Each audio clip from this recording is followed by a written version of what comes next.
No mai hoki mai, you're with AM Early. It is 20 minutes to 6. Well, as the heat comes out of the property market, there's been a shift not just in what property is selling, but also how it's being sold. Latest data from realestate.co.nz shows that sellers are passing in on auctions, preferring instead to enter into negotiations with buyers. Here to discuss is realestate.co.nz CEO Sarah Wood. Sarah, good morning. Lovely to have you in studio. What's happening? Are people getting scared off selling by auction? I actually think we've gone off a period of really unprecedented demand. So last year there were a lot of buyers in the market, and so we saw a lot of action. So what I think we're seeing now is buyers looking at different ways of selling their property based on their circumstances, the type of property they have, and also the market that we're in. Things have cooled off though, and I have a glance through the real estate mags or online, and you do see a lot more price by negotiation, not so much the tenders or actually a listed price. I can't remember the last time I saw that. Yeah, look, last year was a year of a very high focus on auctions, so you'll see different price types coming into play. But auctions still remain a really popular way to market your property as well. So it's really very dependent on what the vendor's trying to get to. What I will say is, we are seeing properties stay on the market for longer. So people are taking more time to consider their purchase, and I think that's really great because there's more homes for sale and that gap between buyers and sellers is closing.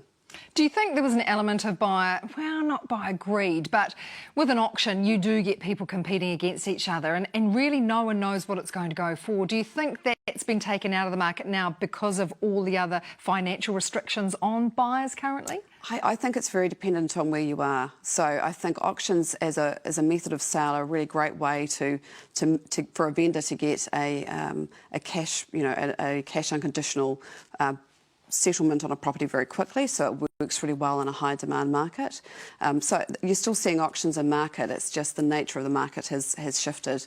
So it's a really interesting to watch it. Yeah. But it's the key good news story is that there is actually lots of properties for sale. So last year, there was a real restriction in the number of properties for sale just in terms of the volumes it sold through. So what we're seeing now is the total number of homes is up. And that makes a really big difference as well. So what it probably does too is open a conversation between the buyer and the seller, because a lot of people have to sell their home. You get those clauses that we haven't seen, yes, conditional on the sale of my property, which used to be you've got to go to auction, you've come and bring your A game. Yes, I think there's a bit of a mix. I think it really depends what part of New Zealand you're in.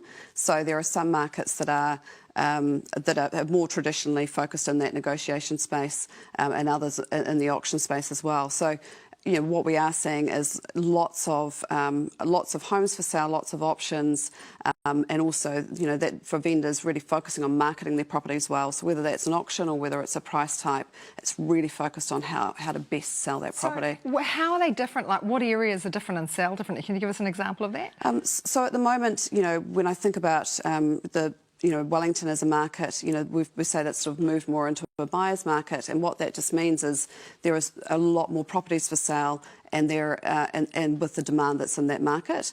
So there is a shift in that market.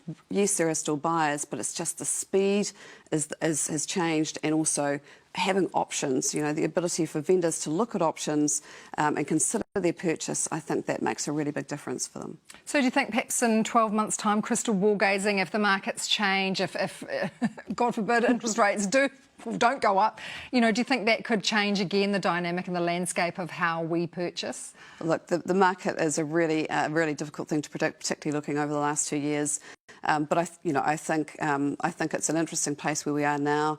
We've got more options for buyers, and we'll see how it sort of unfolds over the next 12 months. So despite the changes, things still selling? Market's still it's cooled, as it's been well reported, but still good sales. There's probably still selling. It's more about time. It's not selling, so it's the speed and the intensity that's come out. So I think about it as being more stable. So it's a more stable market, not the big volatile market. The big peak that we had, which was last year. Well, no doubt. One thing with real estate, it will continue to change, yes, and we'll all have a great interest in it being